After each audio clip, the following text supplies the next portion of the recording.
Following the Battle of Yavin and the loss of the Death Star, one of Palpatine's first acts was to call a meeting with 10 of the most powerful men and women within the ranks of the Empire. But despite their power, an enraged Palpatine caused each of them to tremble in fear before their Emperor. Palpatine got straight to the point, telling the 10 officers that the Death Star had been destroyed. The Sith Lord then carefully noted each of their reactions. For one of the officers, Commander Tran, Palpatine found that although his outward expression was somber, the Emperor couldn't help but see the beginnings of a smile. Palpatine had his suspicions about the commander, and now he confirmed his questionable loyalties. With a simple lifting of his finger, the Emperor nodded towards one of his elite Imperial guards, who then impaled the commander's neck with their force pike, killing him before he could plead his case. Another officer, Commander Rezi Soresh, asked how the supposedly invincible battle station could be destroyed. The Emperor explained simply that the rebels found a weakness and exploited it. But here too, Palpatine noted something under the surface. When Soresh then asked if there were any survivors from the Death Star, the commander had given up his true concerns. Palpatine remembered that the commander's son had planned to defect to the rebellion, and with the assistance of his wife, Soresh's son was provided with everything he needed to start a new life with the rebels. Only when the commander discovered the plot, he turned both his wife and son over to the Empire. Their punishment was a life sentence within an Imperial work squad, which just so happened to place them upon the Death Star.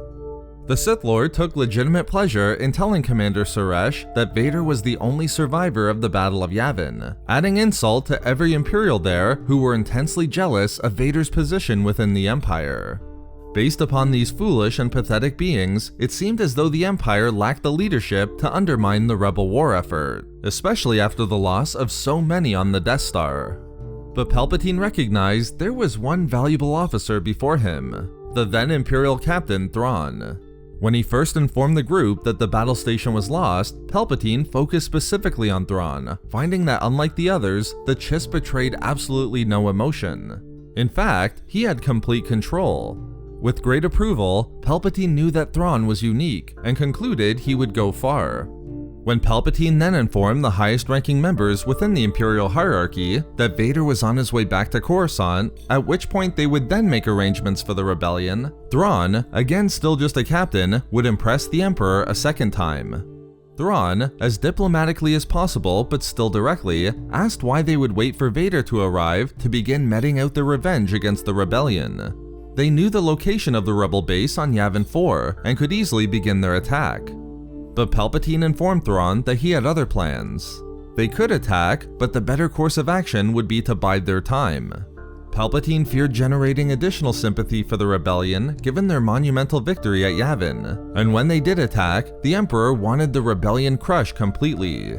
But Palpatine wasn't going to simply allow the officers before him to do nothing. He ordered each of them to identify the leaders within the rebel high command to assist their overall efforts in destroying the rebels from within. More importantly, Palpatine wanted them to discover the name of the rebel pilot who destroyed the battle station, as he wanted to make a unique example of him. And therefore, anyone who helped make that possible for the Emperor would be rewarded significantly. With that, Thrawn and the other officers exited the Emperor's throne room, and while the Sith Lord knew the loss of the Death Star was a setback, order would soon be restored, and he would continue to fulfill his destiny.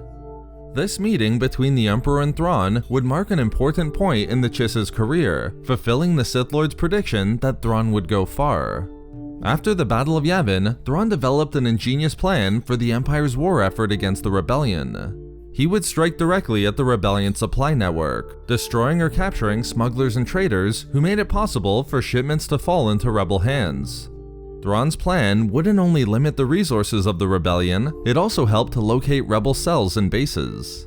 Therefore, this meeting with the Emperor after the loss of the battle station would begin Thrawn's rise through the ranks of the Empire, ultimately becoming one of the Emperor's most trusted Imperial officers and leading to his destiny within the unknown regions. So there we have it, how Thrawn was informed about the Death Star's destruction by Palpatine. We love making these videos, so why not subscribe for more fun Star Wars theories and discussions. Also, if you enjoyed the video, think about giving a like or leaving a comment.